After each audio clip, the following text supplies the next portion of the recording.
What is the mind is the topic of this video. Let's dive into it. The ability to observe without evaluating is the highest form of intelligence. It's a quote from Krishnamurti. Evaluating is one of the activities of the mind. But before, I thought I was the one that was evaluating, that I was this inner voice. You see? By the way, if you're new here, I'm Jordan, 23 years old. Did over $4 million in revenue, hired over 50 people. I started making videos on YouTube in 2012. I share this because you have been conditioned to care about numbers and appearance, don't you? But it is effectiveness over appearance that works. So an effective question. What is an effective question? Can you separate yourself from these activities of the mind, such as evaluating? Yes, if you can see for yourself that it is not you who is doing all of this, that you are not your mind. But you're unserious if you believe me, if you believe these words. You're serious if you ask yourself this. So think about it. When you walk outside, for example, do you experience nature directly? Or do you think about the things you see? Do thoughts come up when you see everything, the trees, whatever it is? This thinking is another activity of the mind. So most of us experience nature through the thoughts of the mind, not directly. I mean, just ask yourself, when you look at the tree, do you look at it without thought? I never did. Maybe when I was young, if we really look at it, would say maybe, oh, this one is a bit uglier than that one. A bit more tall, a bit more nice, especially the big ones in America and Canada. You see, this is all thinking, and therefore all the mind. But the mind is like an invisible filter. Invisible because you think that it is you saying that the tree might be more ugly than that one. You think this is you. Or if I'm not saying this to you, because maybe you are a special person, most people do that. They think that way. I did before. But it is not you, you see. Your mind and you are separate. Or maybe better said, you don't have to be your thoughts. Do you understand this? It's a crucial part. That's why I ask. Because nothing else really matters if you continue to believe that you are this inner voice, that there is no other way. If you continue to believe this. Thoughts are a product of the mind. And emotions come from these thoughts of the mind. I mean, stress is the mind, anger is the mind, joy is the mind. And almost everyone's days look the same from an emotional perspective. 90% filled with unwanted emotions, such as irritation, such as fear, such as stress, or mild stress, or pressure.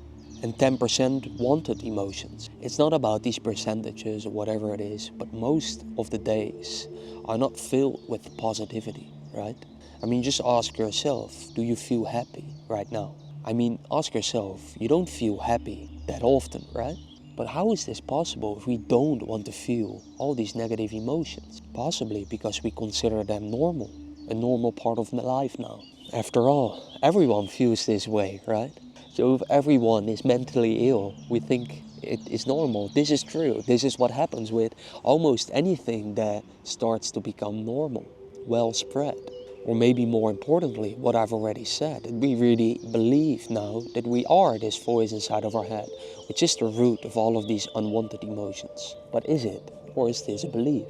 Here's something that I found to be true for myself. As long as you believe you are the mind, you will continue to feel all of the emotions that come from these thoughts. Brings me to a quote from Lao Tzu.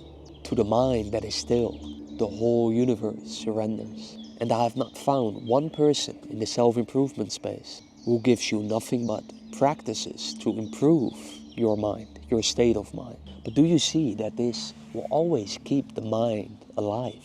That you're merely improving it because that's very possible. I mean, just look at yourself. You may feel positive emotions a bit more often after doing all these practices. After meditation, during meditation, you might feel a positive emotion or a calmer emotion during the meditation, and maybe a slight effect afterwards. Nonetheless, it will keep the mind alive. And maybe also because you've never heard that it is possible to disarm your mind, to no longer hear this inner voice. So after years of self-improvement, your days may look like, in the most beneficial, your days may look like 60% unwanted emotions and maybe 40% wanted emotion. So if this is what you want, by all means, stop watching here. I mean, this is not for you. I'm not interested in that, so I won't talk about that. There's no point in watching this if that's what you want. No judgment from my side, just not what I want. If you want to know why I see self-improvement as wasted years in my own life, you may watch this video next. But the premise of my findings, I think I can summarize them in 4 points. I did not know what I really wanted. I believed self-improvement was good for me, so I implemented all these success habits without question, and I did not look at the results I got. From all these habits, reading, meditating, journaling, vision boards, visualizing, affirmations, ice baths, sunlight, everything. So I wasted my time. Now back to the mind. Instead of improving our mind, can we eliminate it? That's my question. Is there a way of living where we no longer hear this inner voice? And with that, I imply that it doesn't take effort because you no longer hear it. You're not closing your eyes. You're not closing your ears. You just no longer hear it. Just like many don't hear the birds, the beautiful birds here in the forest. So when there is no activity involved, such as ignoring, which is basically something that comes from the mind, then it becomes effortless. And that's the perfect situation, isn't it? So you don't crave the chips after you worked out, you just don't have that craving anymore. To no longer feel the emotions that are the consequences of our thoughts. Before I continue, did you just hear what I implied? That feelings arise from thoughts. So before you believe my implication here, just ask yourself, do I feel something when I have no thoughts? Do I have an emotion when I'm simply sitting and looking through the window, when there is complete silence inside my head?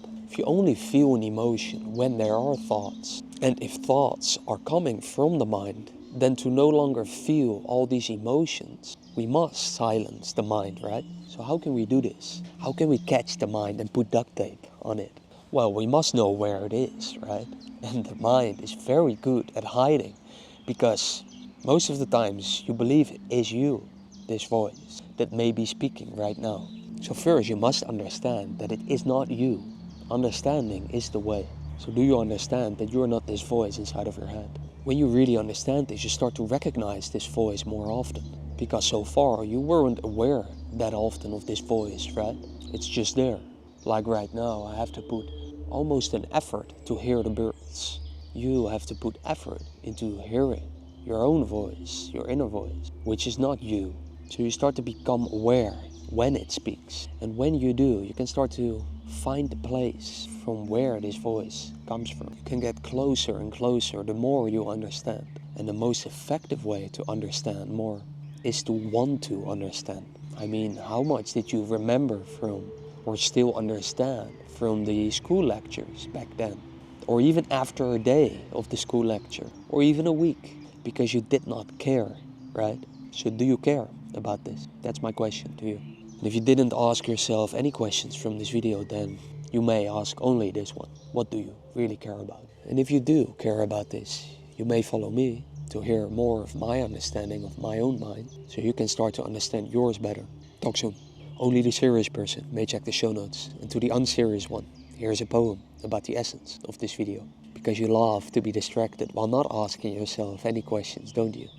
Emotions come and go, from thoughts that ebb and flow, to question these thoughts that flow, and the emotions they bestow. Are they just a habit to break, to see the truth they cannot make? This voice talking inside our head, isn't that what makes us feeling bad? What if we no longer hear this inner voice? Unlike before, I've made this choice to be at peace, new, pure and free, beyond my mind's captivity.